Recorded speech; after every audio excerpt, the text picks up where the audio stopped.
Sponsored by Gillette, the best a man can get.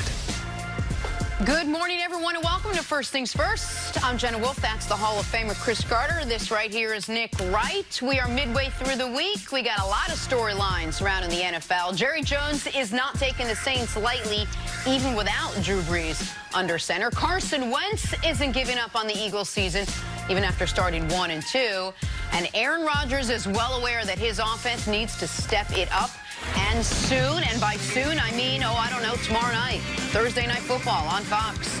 It is the Packers and the Eagles from Lambeau Field. Yes, Green Bay is undefeated, but also, yes, is the reason why.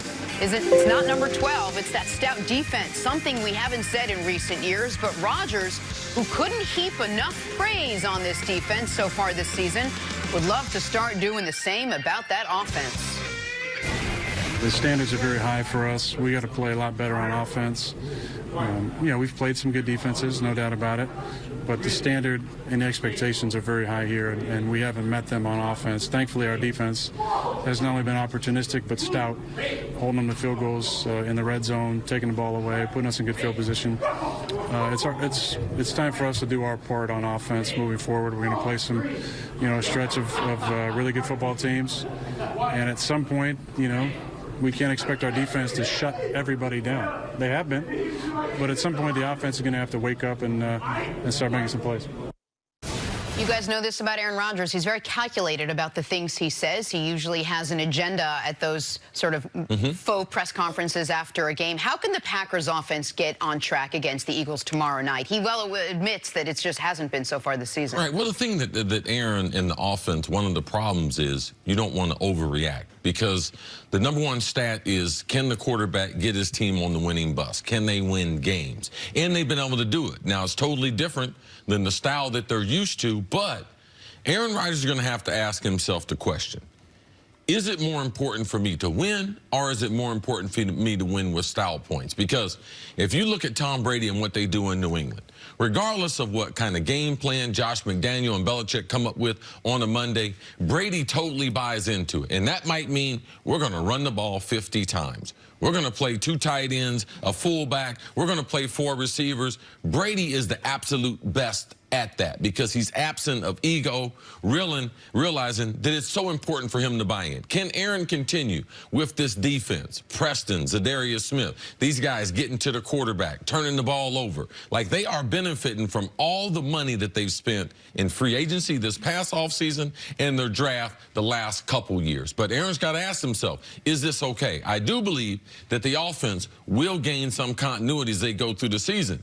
But you're not going to put up a whole bunch of numbers on the Vikings and on the Bears, so I'm not going to overreact. But I look for them to be able to get on track. Aaron did miss some time during training camp, so there is time for this offense to get on track. An injured Philadelphia team coming in on a short week in Lambeau, huge advantage for the home team.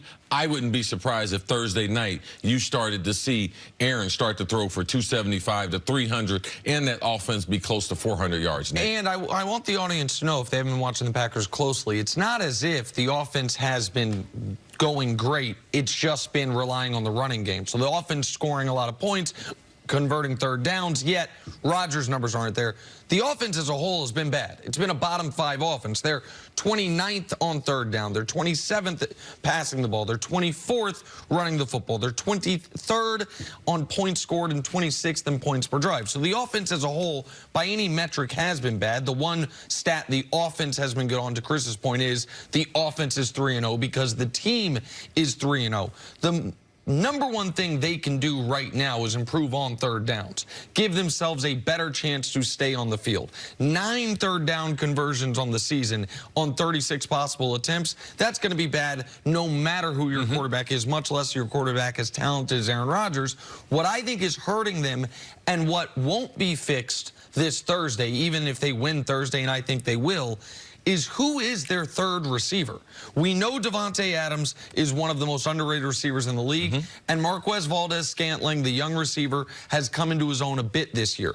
Chris, there's not another receiver on the team, not running back, not tight end, not another receiver on the team that has 30 yards this season. So if you're a defense, you're saying, let's take away Devontae, see if Valdez-Scantling can beat us. And if he can't, it's tight ends and running backs. They need to have a more diversity of weapons available to Rodgers.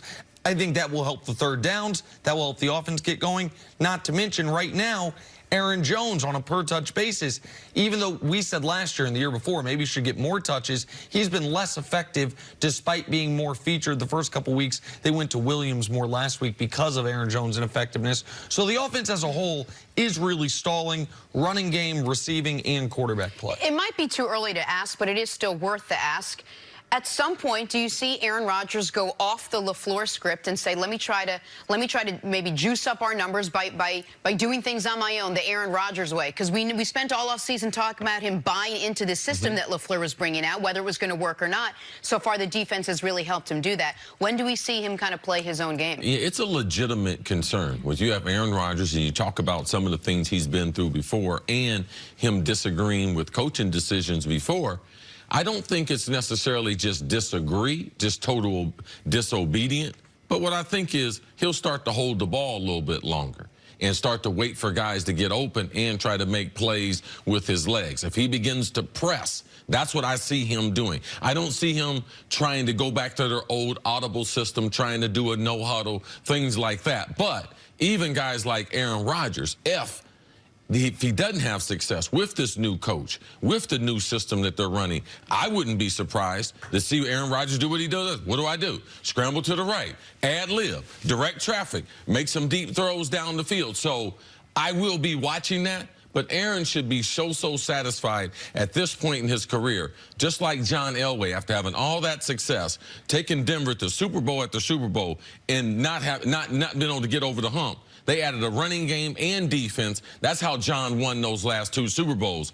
Aaron, that wouldn't be a bad model, and we would know late in games, then you give Aaron Rodgers a couple chance. That, to me, is the best Green Bay team moving forward. And I want to see what they look like, which they will at some point, might be as early as Thursday, when they're not playing from ahead. They were down 3-0 against Chicago in that first quarter. And then Rodgers had the one big play in that game. Thursday night football, the deep play downfield.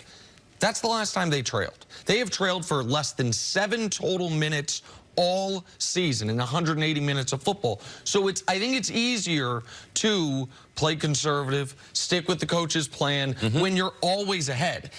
Because the defense has been so great, because they're not turning the ball over, something Rodgers, even in a down year last year, what do you have, 25 touchdowns, 2 picks? He's been great at taking care of the football, throwing it away instead of throwing it in traffic.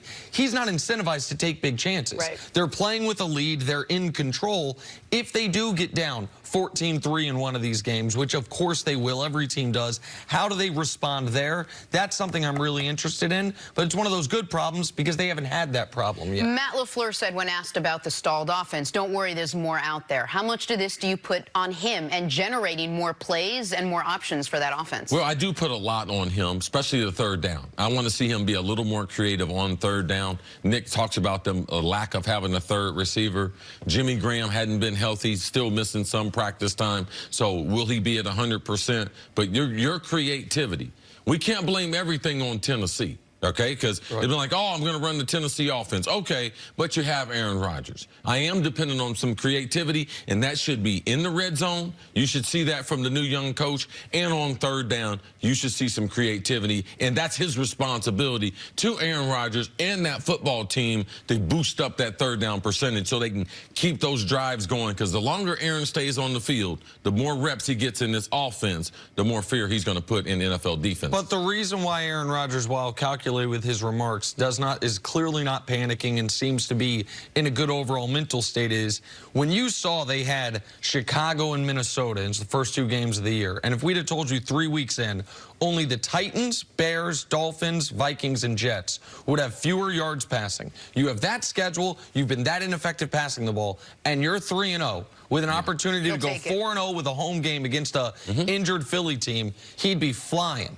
So you will deal with this because you're winning, as opposed to in years past where Rodgers leading the league in passer rating, top 3 in touchdowns, and the team's 2-1 or 1-2 wondering what is going wrong. So right now they have a little margin of error to figure it out. All right, Packers and Eagles, Thursday Night Football on Fox. It'll be a good one. Take a break. Coming up, why are the Cowboys so worried about the Saints without Drew Brees? Hear it from Jerry Jones next on FS1. You can always check us out on the Fox Sports Channel, Sirius XM. We'll be right back.